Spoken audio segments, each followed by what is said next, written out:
Everyone loves potatoes, and these small bite-sized ones are gonna be everyone's favorite at your next party.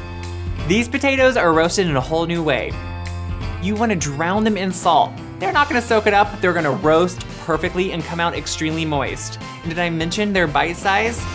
To finish them off, it's a really quick sauce that's almost like a rosemary ranch dressing. I don't think this could get any easier. It's perfect for Christmas, and it's all coming up on today's Wise Guide.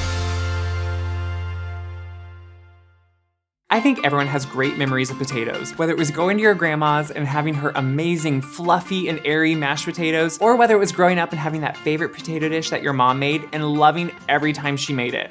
We all love a certain potato, and so I think it's a great thing to add into a Christmas party. This year, I'm having all my party foods be quick bites or appetizers. They're perfect for a beginner if you wanna have something before your Christmas meal, or if you wanna have a Christmas party like I am, you can make all these recipes. These potatoes are really small, so they are just like a bite-sized treat. And they have a quick sauce to go with them, so it's everything you want in one bite. I'm roasting these in a whole new way. I know a lot of you were thinking you were roasting these in a full vat of salt. How awful! Yeah, okay.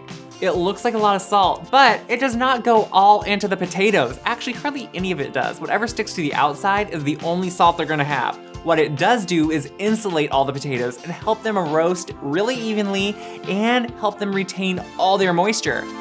To start, you just wanna take a large baking dish and put a little bit of salt in the bottom. There's just gonna be the first layer of salt, and then on top of that, you wanna add some sprigs of rosemary. I mean, rosemary is like the unofficial herb of Christmas. Because when you go to the stores and you see all those wonderful rosemary herb trees, yeah, they usually die pretty quickly because they don't like a dry environment, which all of our houses are dry in the winter because of the furnace. But they look great for a little bit. Put in those whole rosemary sprigs, and then just place on top your washed and dried small potatoes. You're gonna probably say, where do you find small potatoes like that? At your grocery store. They're actually really easy to find. Anymore, you can kind of find almost anything. So just find the ones that are about bite size, make sure to wash them really well, and let them dry. Place them in an even layer. You don't want them stacked up because then they won't bake evenly. Then over the top, you just wanna put, more salt. Don't be scared of this, people. This is a great roasting method, and I think you're probably gonna wanna use it all the time when you make a potato. Once you've put all that salt on, just kind of spread it out and make sure they're almost just covered. If you see just a little bit of a potato, that's totally fine. Place them right into a preheated oven and let them go. While those are roasting, you can just get ready that sauce. And yeah, I love a sauce. And what do you love with a baked potato? Usually sour cream. In this case, I'm using Greek yogurt because I always have plain Greek yogurt around. Because don't you agree that it has so many uses? Whether it's like a sweet or a savory, you can add something, you can put it in anything. So more so than sour cream, I usually have this. But if you have sour cream, obviously use that.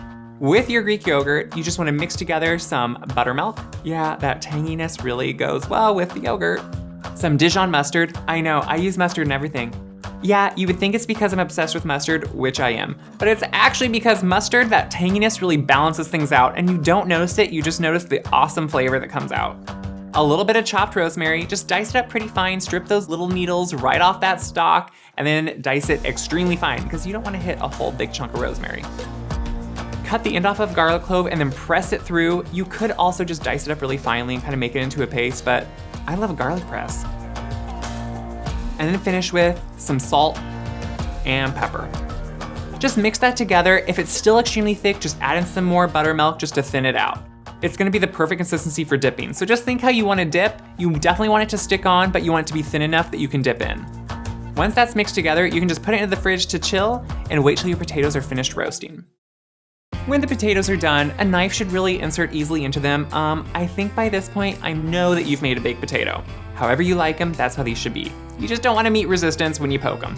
Pull them from the oven and then just get them out of that salt. I just take a fork and start pulling them out, and then just put them onto another pan. They're kind of hot, so be careful. No, we are not going to discard all the salt. Once all the potatoes are out of it, just spread it out back into an even layer because it's the perfect vessel to serve them with. It looks like snow for one, and it's just beautiful. And then you can tell everyone how awesome it was to roast them in the salt, because everyone's gonna be asking because they're delicious potatoes. Shake off some of that excess salt from the potatoes, but remember, there is not salt in the potato, so it's not like they're oversalted. Put them right back onto the salt. I just like to arrange them kind of nicely. I mean, it is a party, so you just want to feel extra festive. And make sure to leave a spot in the middle for that dipping sauce to go, because everyone is gonna be wanting to get that. And then just put that dip in the middle and you are ready to go. This not only looks like a showstopper, it's gonna taste like a showstopper. So everyone at your party is gonna be enthralled. This would also be a great side dish if you're wanting something for your next holiday meal.